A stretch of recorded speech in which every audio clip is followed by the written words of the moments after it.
All right. Good evening, everybody. How are you? Let's see. I'm going to just figure out the lights. Oh, that one's still really bright, but that's okay. Hopefully we can see okay. Um, so we're going to go ahead and get started. We're so glad that you guys made it to the meeting. And the reason we use the microphone is so that our members, so if you join as a member, you can get the online link to watch it remotely. But long story short is we love to have you here in person, and that's because then we get to interact and make bee buddies and all of that good stuff. So we're really, really grateful that you're here in person. But we use the microphone so that way the folks that are online can hear us and then we'll be able to hear them too. So, welcome to the Big Valley Beekeepers Guild. Who's here for the first time tonight? Just a quick show of hands. All right. Very good. All right. So, we're so glad you made it and thanks for finding us. We meet every second Thursday of the month, and just make sure that your correct email is on the sign in because I'll add that so that you can get the meeting notice for the next month too. So I want to just take a minute for everyone to make a quick bee buddy. And the best way to do that is to introduce yourself to the person next to you. So let's just take about 30 seconds, introduce yourself to the person next to you and around you, and and say hello. Tell them where you're from.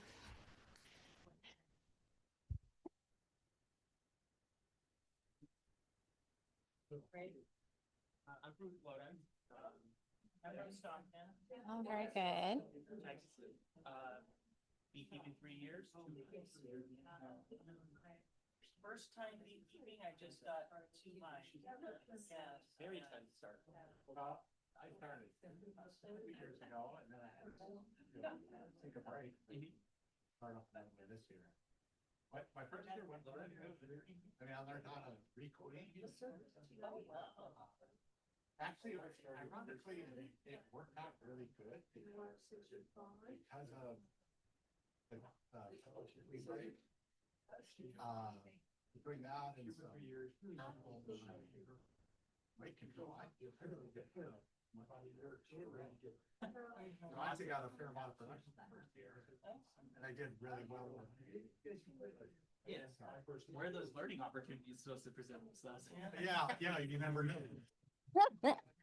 That's so true. That's so true.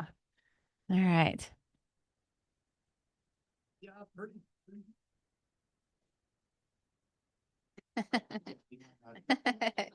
Very good. All right, you guys, we're gonna hopefully you made a bee buddy or two, and you can always stick around after the meeting and chit chat as well, because that's what we're here for. So, some quick news and updates about the guild. First and foremost, we had something kind of exciting. So, I want everyone to take one of these. I'm going to give one to Brian and pass it around. There should be enough here for everybody. If not, I'll pass one through. And once you get this is your copy to keep. We thought it was super cool that we were featured in this Ardent magazine, which was fantastic to see. So turn to page 16 when you get your copy, and you'll see that they actually did like a three and a half page spread all about our guild.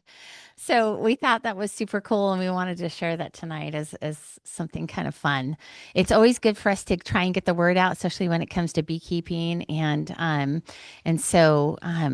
just anyhow pretty excited about it. I know there you might recognize some of the people in the pictures, all that good stuff.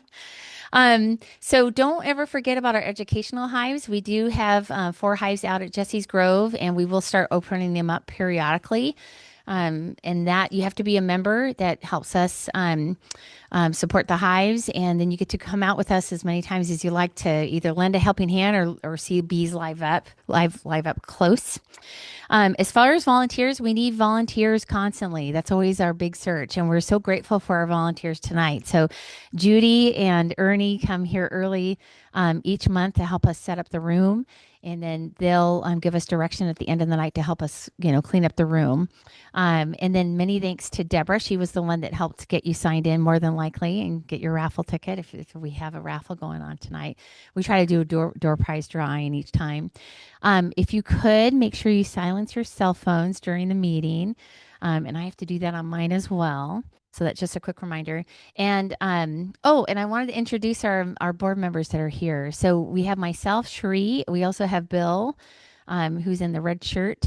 And then we have two other, we have Mark, who is a board member that can't be with us tonight, as well as Tom, who is a director in waiting.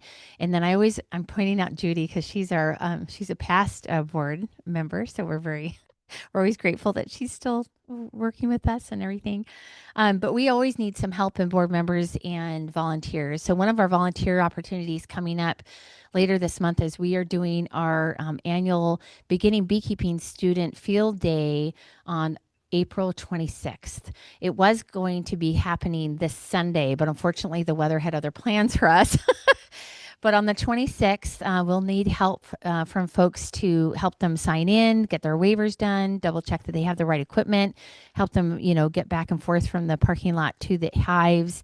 And it'll be in the morning on the 26th. So that's our plan. So if you're interested in volunteering that day and helping out, please let us know because we need that help. And it's great for folks to, they can hang out with us at the hives as well. We have also room on our outreach committee, monthly meeting committee, workshops and classes committees, and it's really just hands-on help. We are a hands-on working board, so we really appreciate any support that we can get. We're also looking for someone to help coordinate our educational hives. So if you have bee experience, let us know, and that might be something that would be right up your alley. We can talk about that after the meeting. And now's the time to renew or join the guild. So we invite people to come check us out for 1 or 2 meetings and then join as a member. The membership is only $25 a year, which is pretty reasonable, but it helps us pay for insurance, things like this room, supplies, that kind of stuff. So we're always thankful. Let's see tonight's program. So we have some cool surprises. We just recently were gifted a subscription through Michael and his company for an app called Hive Logger. It was called Hive Trackr, and we're going to be testing it out this year. I've already tested it out a little bit, given Michael some feedback, and he's made some changes, which I think are amazing. But we're always, especially at our club apiary, we're always struggling with, okay, we have clipboards and paper forms and we're trying to record what we did in the hives, but we need to make sure the next person knows what happened and what needs to happen.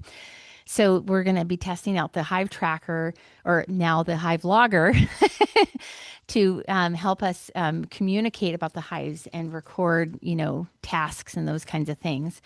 But more than that, this is one of the most important aspects of beekeeping, is learning how to record and what do you need to actually record. Because, how many times have you gone out to your hives and you were like, oh, wait, when was the last time I did this? And you're trying to figure it out. And I even go to the resort of using sometimes blue masking tape on my hives with Sharpies because I'm trying to keep track. So we're going to learn all about good record keeping and why that's so important as a beekeeper. And then we're going to also learn a little bit about HiveLogger. But let me tell you a little bit about our speaker. So Michael, and he has not told me his last name yet, so I'm not even going to. I'm going to let him pronounce it when he hops on.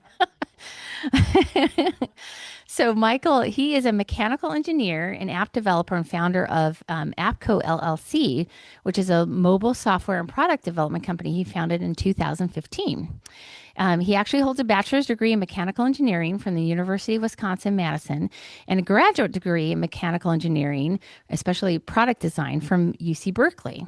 Michael spent 5 years working at Apple in product design for the Vision Products Group, and he has spent 4 years in product design roles at technology startups. So, as it happens to be, Michael helps his family manage about 30 hives, right, or more at Dutchman Creek Family Apiary. And he's streaming live with us tonight. He's staying up late because, Michael, what time is it where you are? It's 8:40, so Oh my it's not gosh. too late. It's not too bad, but he's staying up late with us. So Michael helps his family manage this apiary, and he found himself facing the same problem that many beekeepers do, which is inconsistent, unreliable records.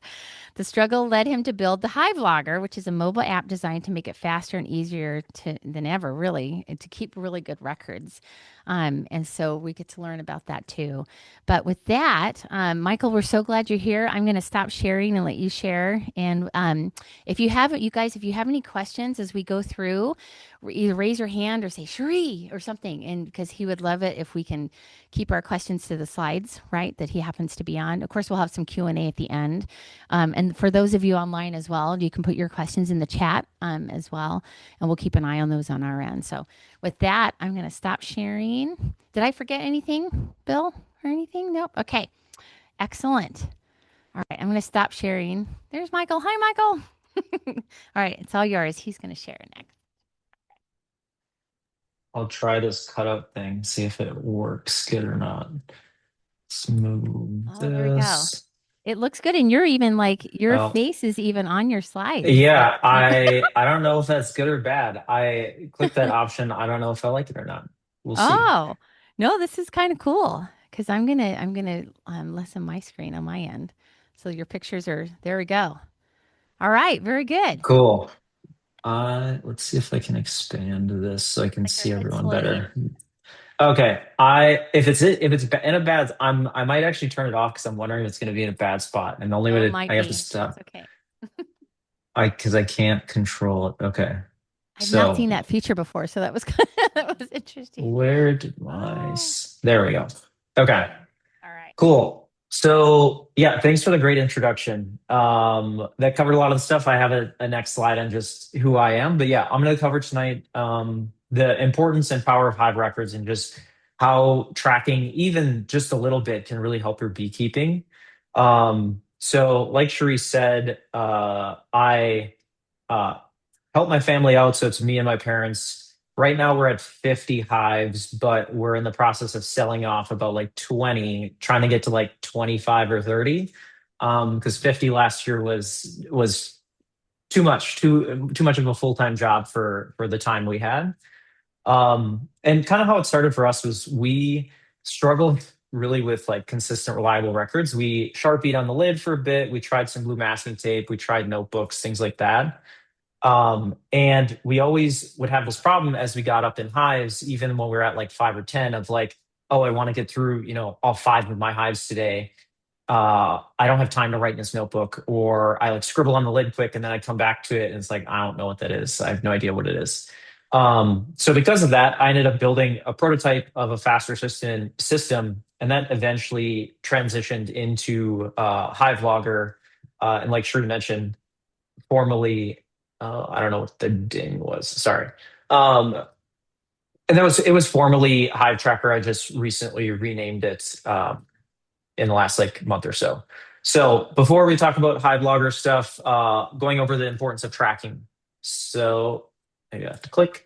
Okay. So last year, and I guess maybe slightly more here, quick, is this is a lot of the numbers are just general for the US. Um, a few of the numbers are towards Wisconsin, just because that's the numbers I could easily find. But yeah, I'm currently in Wisconsin right now. We have a little bit different climate than what when I lived in the Bay Area for 8 or 9 years. So we have much more overwintering than I'm not. It's not really winter per Wisconsin standards where you guys are at, but generally all the tracking stuff holds. Just the overwinter stuff is probably just a little bit different for you guys.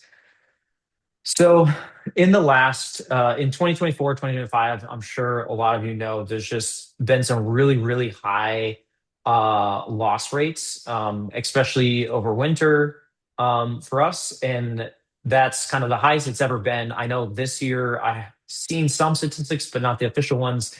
It's equally as high, maybe worse for especially on the commercial side. So I guess when you lose that much, what exactly does that cost? And these are the reported statistics of the people that went and took the survey or reported it to the USDA, which tends to be mostly on the commercial side. At least for like my family, we're not always reporting every data we have and things like that. So generally, where the economic impact comes from is, obviously lost honey, but in a lot of the migratory people, just lost pollination resources of all the different fruit trees and things like that. So top causes of all these losses are mites, no surprise, queen failure, weather, which is unpredictable, we can't necessarily control, and then one important thing, as kind of, I guess, myself, and I'm assuming most of you are hobbyists, is these numbers never really include colony loss due to swarming. which in our case, it's like we try and catch our swarms if we have them, or hopefully don't have swarms. But to some extent, at least in Wisconsin, because the season is so much shorter, for pollination and nectar flow. It's like if you get a hive to swarm and you have to requeen it, you more or less lose the honey production for the entire year. So like you're not losing the colony, but you're losing your production for the entire year. So that's not necessarily accounted for in here. So with all of that being said, with all these big loss numbers and economic impact in terms of us as hobbyists, reducing how much honey we're getting and therefore how much you have to sell. Um, Good record keeping is your first line of defense to prevent a lot of these issues. So I guess this is in my opinion, but I think there's probably more than three things here. But generally speaking, good records can help you do three things. So first, reducing die off. Um, Obviously, I mentioned the mites and queen failure are two of the biggest pillars of your hives dying off. The second being preventing and managing swarms. Uh, Half or more of your bees are leaving during the swarm. If you can prevent that with good records, going in at the right times, not forgetting when to go in or when you last went in, especially if it's swarm season versus regular season or winter, that can really help you in terms of production, as well as preventing any losses, and then just increase in production in general. So some statistics from the USDA and the Mississippi State extension of that is an average hive production, and this is averaged across many states. So some states are producing more on average, some less, depending on how much pollination and nectar flow you guys have. But average is about 47 pounds. If you manage things well, giving them the appropriate amount of space and resources and everything like that, you can really bump that up 60 to 100 pounds, which doesn't sound like a lot, but all of a sudden you get two, three, four hives that starts being meaningful amount more of jars of honey you have to sell, or use and things like that. So with all of that being said, oh, where did that go? It's Can you remember what's happening in every single one of your hives? And from my experience and my family's experience, if you have more than a few colonies, it's nearly impossible by memory alone. And I think for us, when we started with one or two hives, it's like, oh, you can kind of remember, oh, the left one kind of had this going on last time, or the right one. But for when we started getting three, four, it was like pretty much impossible to remember, is this one that the queen was having issues, or is this the one that I need to treat next time? Things like that. Um, so with that being said, with keeping good records, it's the importance of this becomes many of the problems that arise in your hives that will cause you issues, you don't always see in a single visit.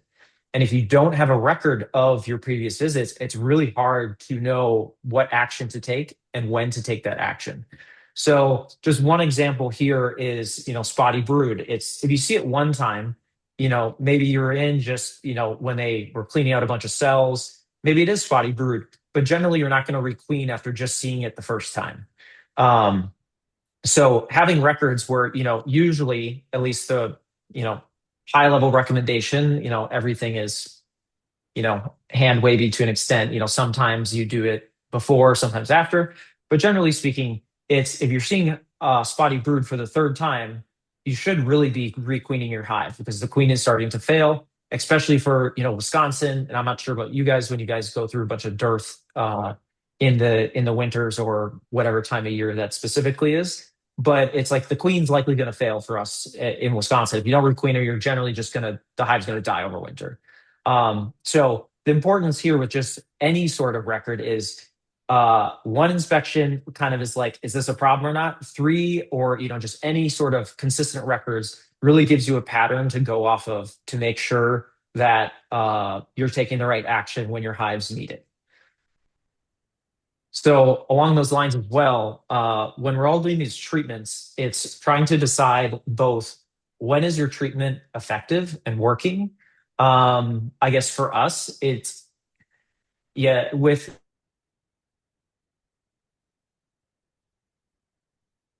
Uh-oh. Are you still there? He's frozen. All right, we'll see what happens. I think our internet's still. Oh, we're okay. Oh Oh, no, poor you're Michael. getting. Oh, Oh, oh, there did you I cut are, out?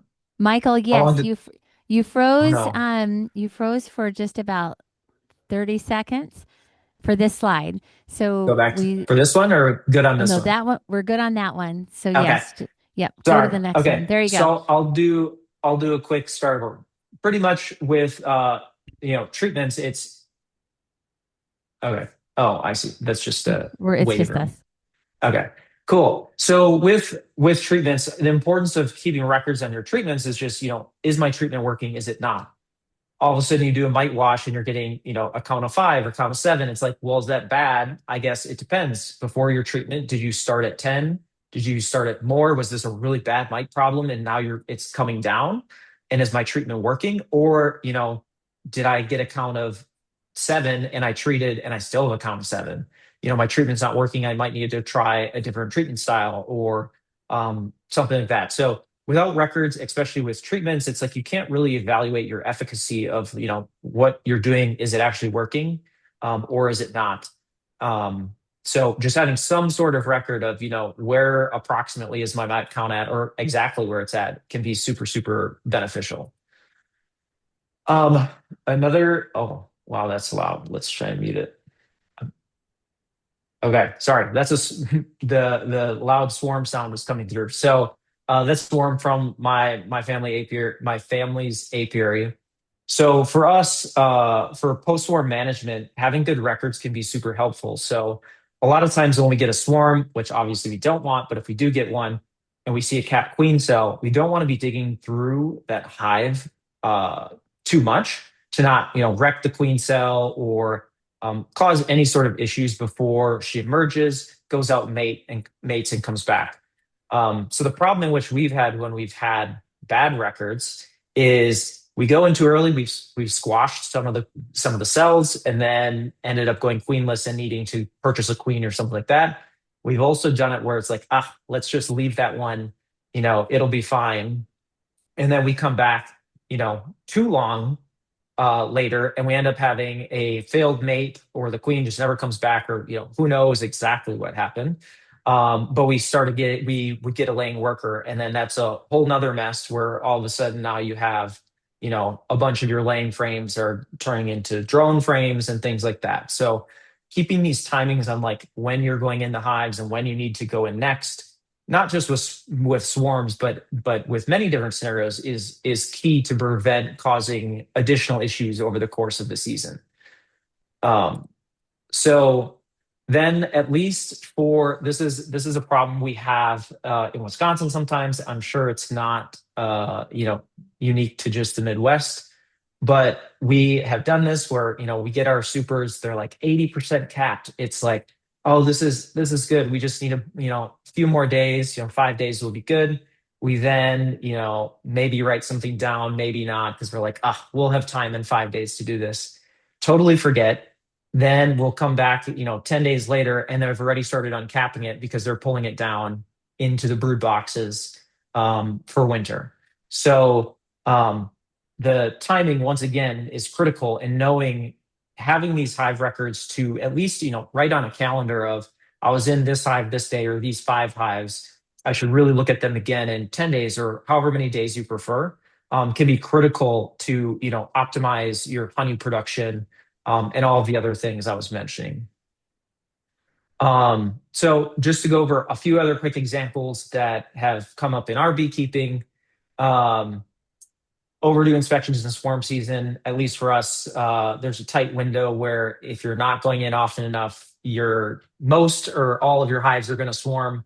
So knowing you're going in enough, and for us, when we're standing in a yard with 10, 20 hives there, we think we went all down the line and went through every one, and we don't. And just knowing, having a record of like, I truly went in this one and not forgetting one, is really important. For us, learning from winter losses, I'm definitely not an expert in the Central Valley beekeeping, how exactly it works. I know it gets really dry from living out there. So I'm not exactly sure how your season and winter all pans out when there's such huge dearths and no water and things like that. But You for know, us, oh, go ahead. Oh no, Mike, I was going to say, so yes, so our biggest challenge here in the valley. So we're about an hour south of Sacramento, and our Mhm. climate is very different from like say the Bay Area, right? The Bay Area is more Yeah. coastal, cooler, but here in the valley, we typically have very hot summers. So from May all the way through to even early October, we have temperatures over 85 degrees. Even though our humidity is low, it's usually around 20% or so, right? We get at least, like, I think we broke the records this other year, not this past one, but the year before, I think we had like, what, 56 days of over 100 degrees. And that year was tough because it got dry and hot really fast, and basically everything got crispy. So there was nothing for the bees to forage on for like the whole summer. Um, so our rainy season is not really rainy. It's kind of January, February, kind of sort of, but we mostly in our valley get maybe 10 days that are below 32, and that might be as low as like 26. So nothing like Wisconsin. Yeah, yeah, for sure. So are you guys are most of your hives when they die off, is it mainly just from dearth and not feeding then? Or what's your traditional It's like how do you lose a hive when you're rural mainly mites. just dealing with heat? It's Just varroa mites, that's it? bromites and viruses. Sometimes it's I don't know. What do you guys think? Yell out some and I'll put them through. The dearth we typically will feed through the dearth, but we have to watch for robbing. Right? Mhm, That's yeah. always an issue. I don't know. There's a great video actually by Michigan State University on why did my bees die, and it kind of goes through. But at 9 times out of 10, it has something to do with the varroa mite and the viruses that your bees, um, you know, what's the word I'm Yeah. looking for? Yeah, They yeah, contract or yeah. whatever. Exactly, Do you exactly. guys get any European foul brood or American foul brood ever? Not typically. Okay. We don't have a lot of that in our area. We occasionally will get hive beetles, but it's not as bad as in like the eastern or southern states of the United States. Um, but our biggest dilemma actually is that our queens typically do not take a break. So whereas colder states will Mhm. have a brood break naturally during the winter, here it's often you'll still see drones. You'll still see the queen laying, but she'll just slow down her laying. So it's pretty continuous. Um, and our coldest months is usually probably, I want to say January. Is that right, you guys? Is that what your thoughts are too? Yeah. This year our weather was weird because March was like, had no rain, and March was like 85 degrees for like most of the month. And now we're finally getting some rain this weekend. But that's the crazy thing is every year it changes. So Yeah. even from year to year. But anyhow, there you go. Yeah, Now you it was understand. not. I moved in August from the Bay Area, but my friends that are still there had a not fun season in Tahoe because the Sierra snow was so bad this year, which inherently is some of what you guys get as well.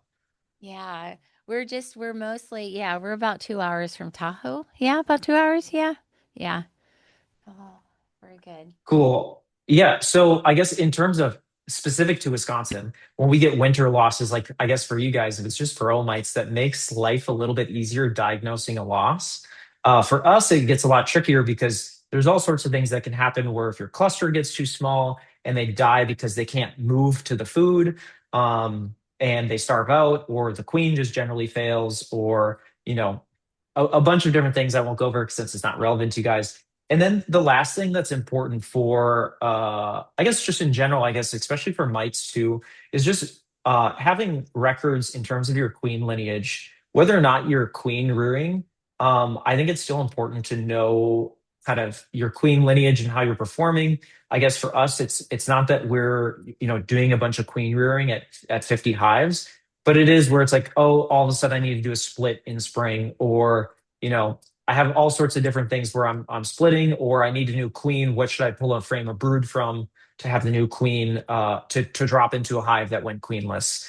And just at least for us, and I'm sure at times you guys get it too, is just you can get either colonies that aren't super productive or colonies that are super aggressive, and you want to know that so that you're not pulling the frame of brood from the hive that you probably don't want two hives of. Um, so yeah, In terms of then, what are all the things you should be tracking? And by no means is this an exhaustive list. There'd probably be too many words on the slide if I put an exhaustive list. I think the important part with this, before I go into, all the different things, is just consistency is really much more important than a complete Hive log. So some data is better than no bit data. I think the challenge, sometimes in my opinion, where, you look up different spreadsheets or things like that, is it gives you a 30 question questionnaire, and it's like, this is a lot of stuff to fill out. I don't want to fill out all this stuff all the time. I don't exactly know what, is important and things like that. But, just having something. So if you start having, mite issues or spotty brood issues, it's like you at least know approximately what's going on in the last previous, 2 or 3 inspections. So from an inspection standpoint, obviously the ones listed there, how's your brood doing? Are you getting queen cells? How are your mites doing? Any beetles? Um, any other observations that there's many here, and everyone likes to do things a little bit different, as I've learned through HiveLogger, is everyone wants a slightly different field added or things like that. For treatments and feedings, it's generally pretty simple. It's just, what date did you do it? How much are you, or what did you treat with? And are you trying to do a treatment cycle? So, at least in Wisconsin, when we treat sometimes, in the fall, we'll do a cycle just to get, I guess you as well never really get a brood break. So you kind of need to sometimes treat on a cycle so that you don't end up missing the mites that are underneath the cap cells. For feedings, same thing, at least for us in Wisconsin, and what my family personally likes is we use fondant quite a bit rather than sugar bricks. Or syrup we'll only do in the spring when we're trying to get them to brood up. But in the winter, they won't take sugar syrup because it's too cold. So fondant and things like that work better. But generally speaking, with all of this, is you can track everything from, how many frames of brood do I have? How many frames of eggs and larvae? And how many frames of bees were in it? How are my supers doing, and all of that. What I just say is, as you become a more experienced beekeeper, and I'm sure some of you are already very experienced beekeepers, like, you kind of know what's important to you. Just having some sort of record, what's, important based on your experience, is the most important part. It's not that you need an exhaustive checklist that you go through, every single time. So for my family, the big dilemma with records for us has always been, uh, we want to have great records, but when you're standing in the apiary, you got all of your equipment on, your gloves are on, and for us, given it's not our full time job, we're wanting to go through a bunch of hives at once. We're not trying to, maybe go in the hives every single day of the week or split it up like that. So we're trying to get through a lot. There's bees everywhere, so a lot of times for us, when we be in this rush and have all our equipment on, we'll be like, "Oh, I'll remember those notes later. I'll write them on the lid after I'm done." Or it's, "I'll just remember it next time. This wasn't anything out of the ordinary," and we just wouldn't do it then. We'd totally forget. So that's the kind of dilemma we had, and that's essentially how I ended up building the solution that transitioned into HiveLogger.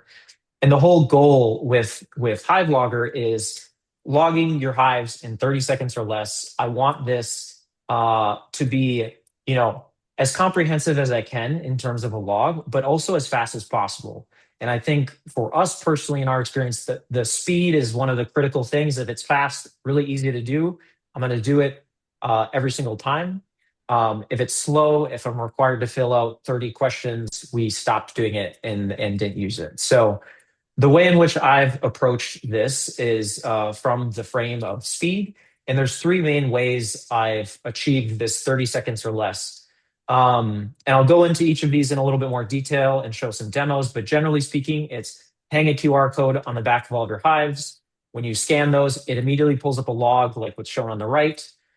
Then with smart voice logs, you can just talk through a log and it will fill it out automatically for you. So you're not needing to tap on the screen or anything like that. And then the last is multi-hive logging, which is just, for us, once you're at 5 hives and I'm going to do a treatment on all 5, it's really annoying with a lot of other solutions to go and log that same exact thing in all 5 hives. And then as we started to go to 10 or 20 hives, it became even more annoying. So we just, weren't logging treatments. We weren't logging feedings because I'm not going to spend the time for 20 minutes going and typing the same exact thing over and over.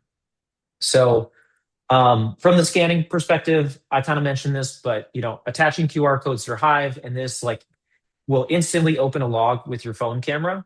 So these QR codes, to make it as easy as possible, these can be printed from within the app right onto 2-inch by 2-inch sheet labels. I have a link on my website that shows you exactly how to do that and the materials and everything. But the goal is make it as easy as possible. Um, as well as I also sell some on my website that are more weatherproof, at least in Wisconsin. They've lasted 4 or 5 years from when I made them versus the labels. I guess in your case, the labels might work okay, but the hot, I'm not sure. Can't promise if you'll get peeling from it just being super hot. So what the scanning looks like is hopefully the video works okay. Literally, the minute you scan it, the log immediately comes up and you can start filling it out. So once the log's up, filling it out the manual way, which isn't wrong or bad, is just answer as much or as little as you'd like. You don't have to answer all the questions. Tapping yes or no, and just adding some notes. You can add as much or as little notes as you want. So in some cases for feedings, maybe you're just saying yes, I fed sugar, and clicking done, and all you want is the date in which you fed sugar. um, for me, it was very important not to make everything required. So the way in which to really speed this up, and I'll talk through the demo. No, you froze again. Are you still there? And we have Brian here who's testing our connection here at the church. It's good. I know we're good on this side. Oh man. All right. Oh, We'll just, second, and oh, then oh, oh, Michael, sorry, you froze again. So what? I know. I'm so sorry. And what's funny is, Brian, one of our members here, he has like the whole speed thing, and ours is good on our end. So just so you know, Oh, no, yeah. I you might have just so dropped for a minute. It's our okay. our internet dropped like 30 or 40 minutes ago, and I rebooted everything, and I'm like, really, this is the time now for internet problems. It's always that Uh, way. But the okay, last thing we cool. heard was on the other, on your previous, I think it was just the screen just prior to this one. You had gone through the, you know, example, or it went through the example Okay. video, and then, yes, there we go. Okay, perfect. The note. So yeah, with any of the logs, you can fill out as much or as little as you want. I think it was important for me that I don't always want to answer every single question. Certain times I'm just looking through, the top blue box, or, looking through a super. So everything's optional. You can literally just, click inspection and click done. And that's the same across all the different 4 log types. So this is the manual way to fill out the log. The faster smart voice log way, and it'll start as soon as I transition, is this button is at the top of every single log type. When you click on it, it brings up a recording. You just talk through your inspection for up to 60 seconds. So in this case, saw eggs and larvae, no cap brood, might count of 2, check it again in 4 days. It'll process for a second and then fill out the log for you. So the this will only fill out what you talked about, and summarize everything you said into the notes below. So the goal with this is you reduce the amount of times you have to click and touch on your phone, because I mean we are in the hives, and our hands can be sticky. So the smart voice logs are just a really, really fast way to get a good amount of detail, but not have to type on your keyboard for 2 minutes to try and get all of that in while you're wearing nitrile gloves or taking off your leather glove to do so. So the last way to really speed things up, like I mentioned, is the multi-hive logs. So when you click on this, you can select as many hives or as few hives as you want. A log comes up, and then I can enter in all the details. So in this case, a treatment, and putting in the treatment type that I'm doing. And then when I click done on this, it applies to every single log I selected. So if you're treating or feeding, 20 hives, 30 hives, 2 hives, you don't have to go type the same exact thing over and over again. Just makes it a little bit easier for you to remember to do it. Um, and everything. So with that, that's like the speed pillar of how I built this because of the importance of that for at least my experience. Outside of that, I've built a lot of other things into HiveLogger to make it, a full suite of your, beekeeping, record keeping, and everything like that. So I'll go into a few more of these in detail, but generally speaking, reports, offline access. So in this case, the app works fully offline. The only thing that requires internet for now is the smart voice logs. Everything else is if you open it up and you have bad internet service or no cell connection in your yard, it'll load up the last day. You can enter in all that you want to do while you're at the apiary. The QR code scanning works. And when you connect the app or when you open the app again with internet connection, everything will sync back up. So then when it syncs, you can open it back on your iPad or your Android tablet and all of the data will be there. Notifications, obviously, to just remind you next time you need to go in your hives. So there's some things in the settings to configure based on your seasons of, in the winter, I want to be notified, every 30 days versus in the summer or, your honey season every 10 days or swarm season every 5 or 7. That's all configurable so that the notifications work for you guys. And then the last, and Cherie kind of mentioned this a bit, is tasks. So when you're at your hive, you're trying to decide what I want to do next. There's a bunch of task lists and hive specific tasks, so tasks assigned to hives, so that you know what you want to do next time and you're not forgetting anything for that. And then just the dashboard, when you open the screen, quickly just see what's going on, how many inspections you need to do, things like that. So to show a little bit of detail of some of these reports, so in some cases for a few people I've talked to, as well as us, it's just nice to have a PDF export. In some cases, people need them for permitting, depending on where you live. Some cases for reporting losses to the government for reimbursement, things like that, as well as things like, I guess, as AI becomes more prevalent, just getting a PDF or a CSV of your data, dumping it into whatever provider you prefer or Excel, and just being able to do some analysis to better understand what's going on across all of your apiaries and help get some insight on it, see if you're missing anything. Um, the tasks, like I mentioned, so you have a nice aggregated task list inside the app. The goal with this is just understand what you wanted to do with each of your hives or just in general the next time. It stays decluttered. If you're trying to do a treatment, kind of shown at the bottom here, you can assign tasks to multiple hives. So in the case of doing a treatment or feeding, you can assign that to 5, 10, 20 hives, whatever you want.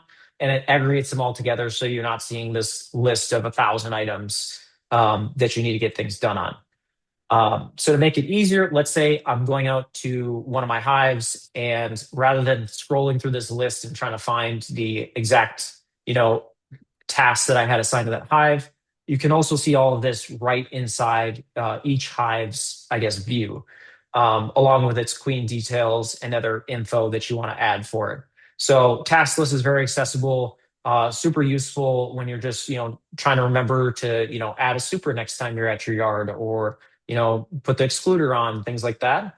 And then the dashboard, like I mentioned, this is just the home screen when you load up the app, configurable. So when you click the edit button in the top corner, you can turn on and off which you like best. And I'm always adding a few more things to it as I add more features.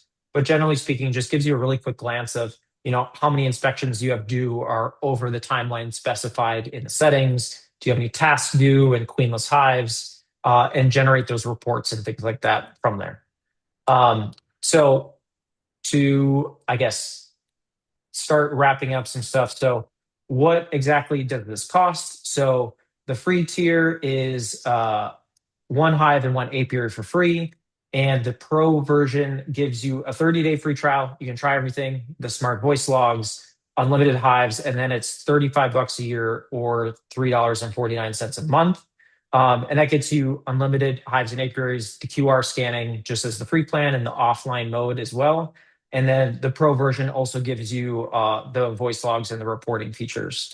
And then shortly, it will soon give you apiary sharing. So if you have a mentor mentee, you can share an apiary with them so they can, if you're having a issue and you want them to check out your logs, or, I'm on vacation and I, need someone to help me with my hives, you can share your apiary with them and they can add in and look at your logs for you. So to wrap things up, just back to just record keeping in general, uh, having good records, at least some records, are super important to being having good time beekeeping, no matter where you are, Wisconsin or California. They really help you catch problems much earlier and spot patterns when you might not catch them if you're, not, keeping super good records every single time. And with that being said, I would just encourage everyone, whether it is a notebook, whether it is writing on the lids with blue masking tape, uh, I hope you guys start keeping at least some records if you're not already, because it can really help everyone out just understand and how to become a better beekeeper moving forward. So with that, you guys can email me. That's my website. And then I'm obviously happy to take any questions, but I can also stop sharing. So I'm not a little tiny face on the screen. So we can see you. And you have a special gift for everyone that came today, right?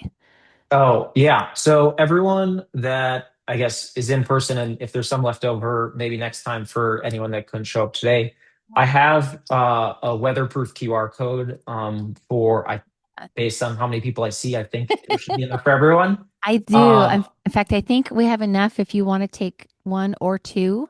Please don't take more than two. We have enough here for you can take one or two. So I'll pass it out. There we go. Yeah, and there's a sticker on the back of those. The QR Hmm. code on the backside will just take you to download the app. And that has the old Hive Trackr name on it. But if you go to hivetrackr.com, what's just on there, it'll forward you to the new site and everything like that. And then in terms of, so once you make a hive in the app, um, there's like a three-step process to set up these QR codes, like because these, think of them as like a random number and it's unassigned to any hive when you get it. Um, there's a guide on my website, but in general, it's just inside the app. Let's see here. I'll try and point it at my. Let's see if my camera will focus well enough.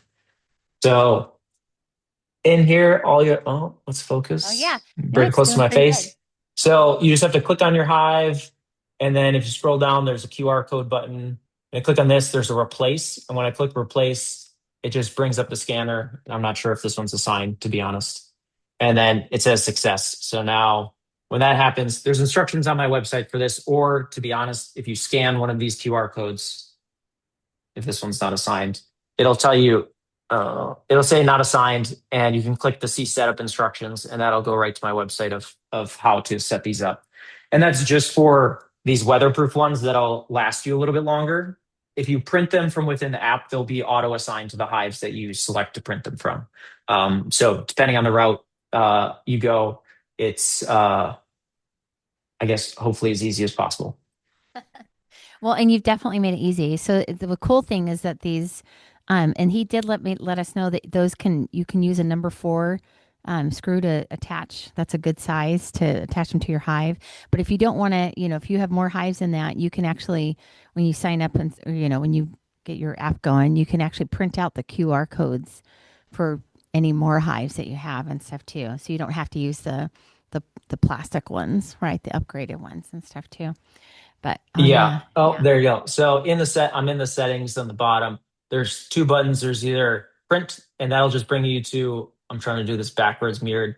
You can click some, and it's blurry, but click some hives. And when you click, uh, right, this will fit onto 2 inch by 2 inch square sheet labels. The important part with these, which, on my website, if you click the little QR codes at the top, there's like DIY instructions for these at the bottom. Is I guess maybe not a problem for use, but you need to print them with a laser printer. If you get any rain Oh, on them, inkjet will smudge, as well as the labels that you purchase. you want to get like there's like water resistant ones rather than just like, a standard sticker label that's just like matte paper. So those are like the only two important things. And all of on my website, I have some like listed out, like you can buy them from Avery or there's some like off-brand Amazon ones that are much cheaper. So I'd recommend the cheaper Amazon ones. Uh, Good deal. Good deal. Or laminate them. Oh, hold on.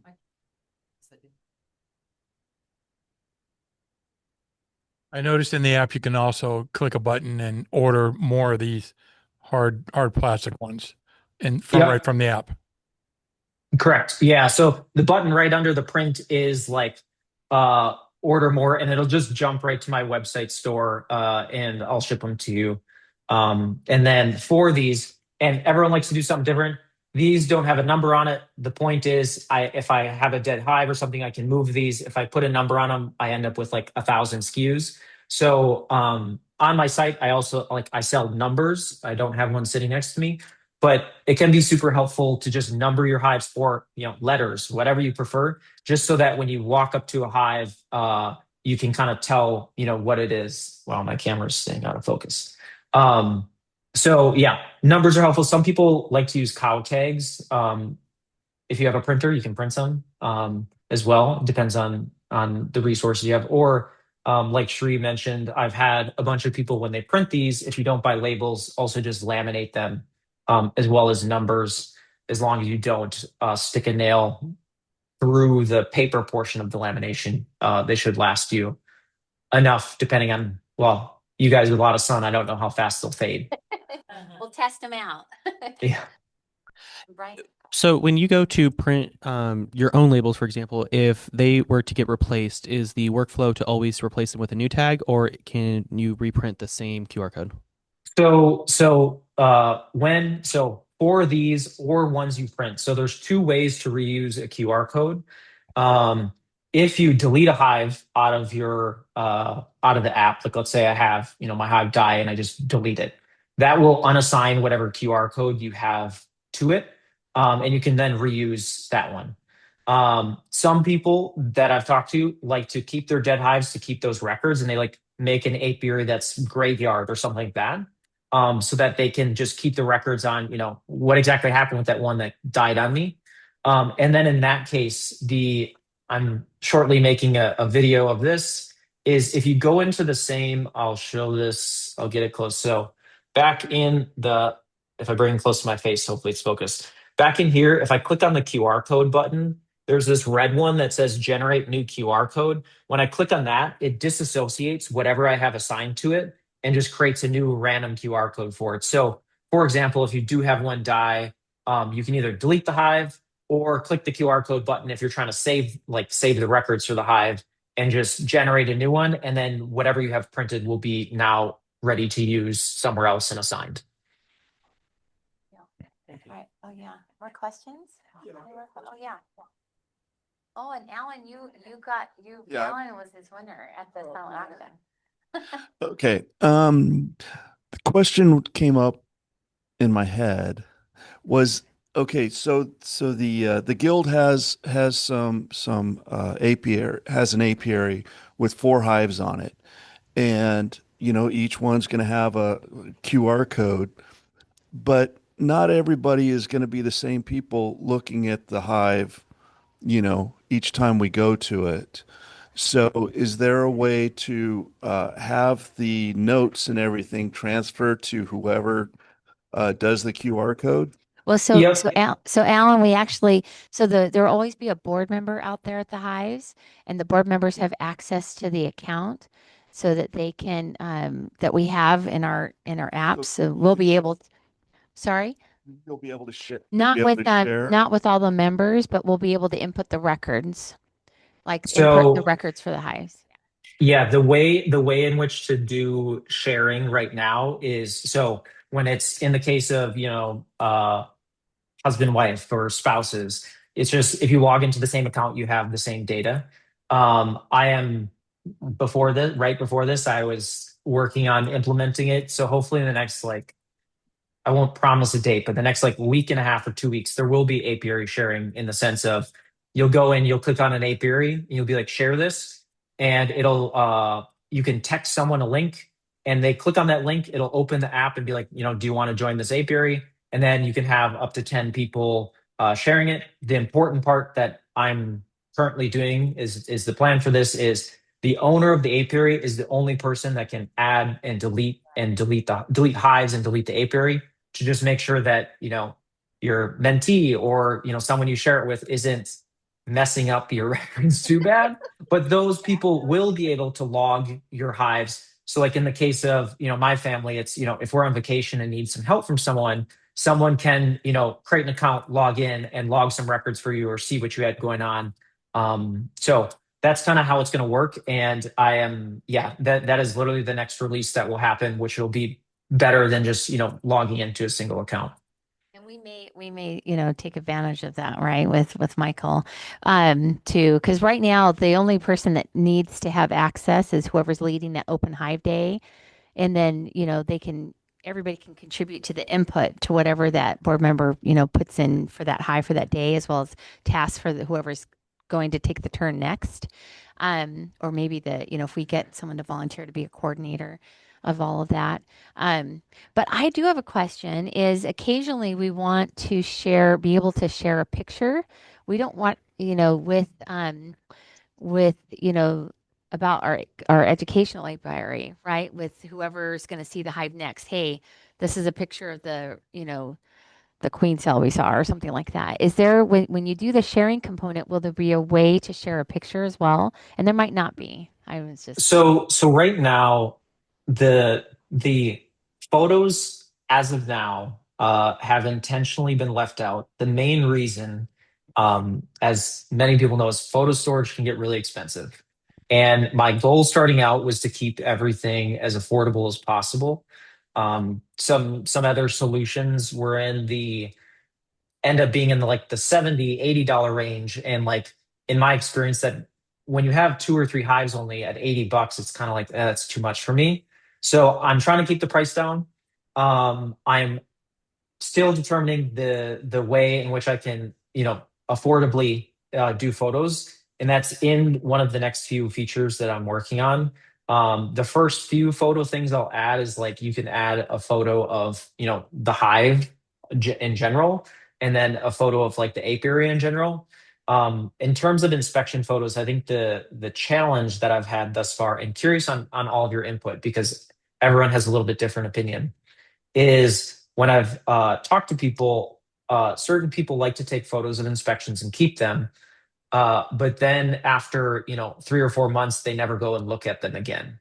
So it's like, what's the fine line of, how long is it appropriate to keep a photo for? There's other things I can do where it's like, let's say you take your photo in, 4K resolution.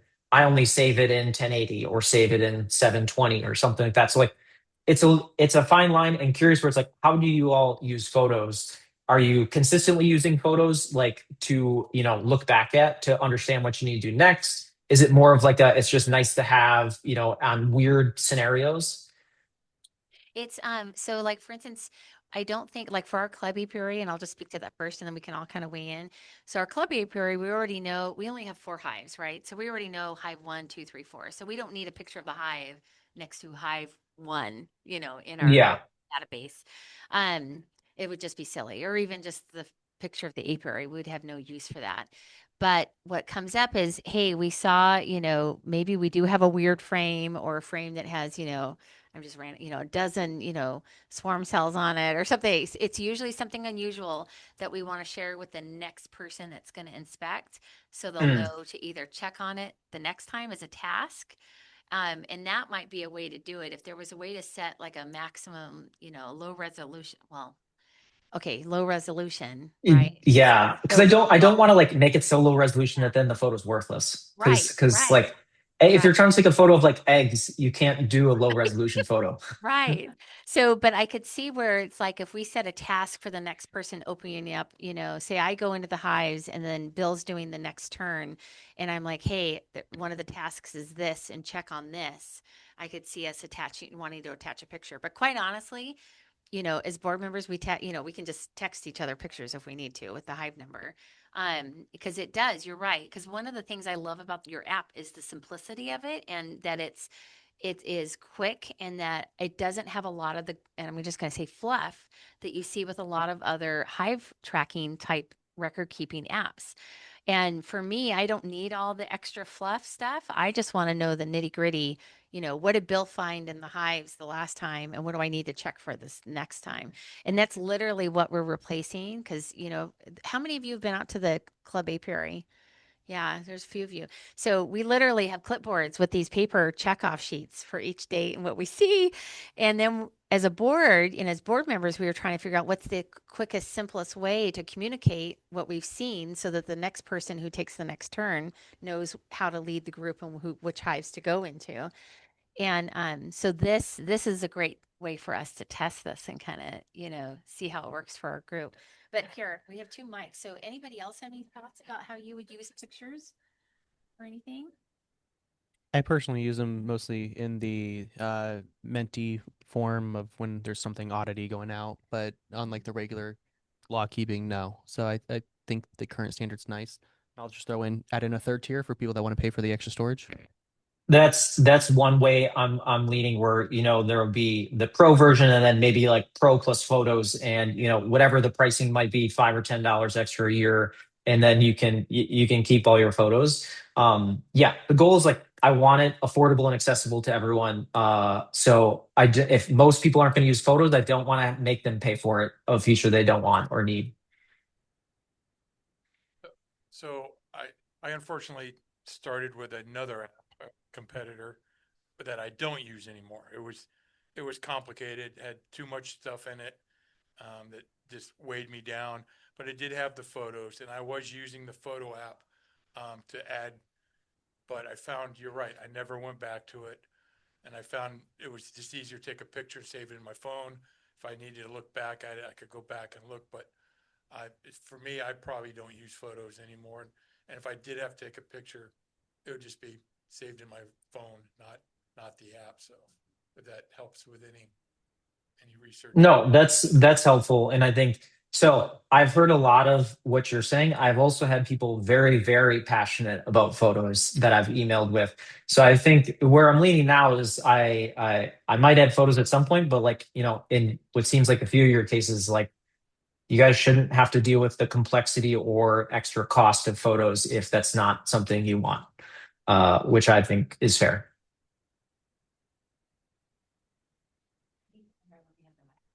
Any other thoughts or questions? No. How about online? Does anybody online on the chat have any questions or anything? Do we have any come up? Okay. All right. I don't think I see anything. Any other last minute thoughts or questions? No. All right. All right. Well, so what are our biggest takeaways? I think for sure that record keeping is important.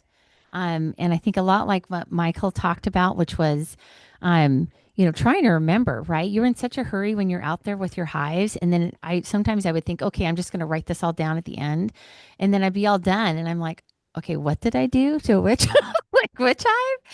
And I'm like, oh, shoot, so for the, immediate visually, the whole blue tape thing on the hive works. Like I have one queenless hive. Okay, that was the one, right? Just so for in that moment, it was a way for me to record. But I like the idea of being, especially for our club apiary, of being able to put the notes in and being able to share them, or at least in that circumstance. But knowing, and I think that was the biggest thing, Michael, at the very beginning when you talked about how 3 creates a pattern, right? You need to know those patterns. Oh, did you freeze again on us? Oh no. And that but that to me is important because really, oh, there we go. He's back. He froze again. There we go. But Yeah, now when on cell data, I've had enough of my internet. well, the good thing was every time you froze, you weren't making some awkward like facial expression. Oh, It was that's good. good. It's always awkward when that happens. But no, I think the biggest takeaway is the patterns because we're in such a rush, especially when you're first learning. You're just trying to figure out what's on the frame and identifying it, much less what's the pattern. So, but having the data allows you at least to go back and review and then be able to go, oh, okay, I'm seeing a pattern, right? At least that's my perspective. Any other last thoughts or questions or anything? No? Okay. Well, Michael, we're not going to keep you up way, way late. We're going to Oh, let you go. no worries. Yeah, if you guys Okay. have any questions about anything, feedback, anything like that, feel free to send me an email. Um, yeah, you can send out my contact information after Is this. that okay? Otherwise, Okay. yep, that's fine. I'll send it out Um, with the recording link too and make sure. Yeah. cool. And then I'll send you or I'll message you my I changed emails as well because when I went to the Oh, new branding, I made an official email. So it's just Michael oh, at HiveLoggerApp.com, but I'll email very you. good. Do you have Um, any? Oh, oh, go ahead. no, I was going to ask you a random question if you have any chicken apps in the plan. So no, my parents do have chickens, and You and I I've will have to brainstorm. I have some ideas. yeah Okay. yeah I looked at making some hardware for tracking egg laying and things like that, but I haven't yet. There's some solutions out there that a little bit Yeah. pricey though, but Oh, there is. There's one called Zoo something, but it's more for breeding. It's like a breeding program that you can mm, use for different I want to say Zoo Easy or something. But anyhow, we'll talk later. All right.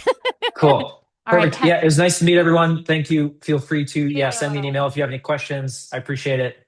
Sounds great. Have a great evening. Thanks again You too. for talking to us. All right. Bye. Bye. So, everybody online, we wish you a great evening. We're going to close off the meeting. So, our next meeting is in May. And then for those of us in the room, we have a few minutes to talk about any beekeeping questions that we might have. So, I'm just going to go ahead. Good night, everybody. Good night. Everyone wave. Say good night.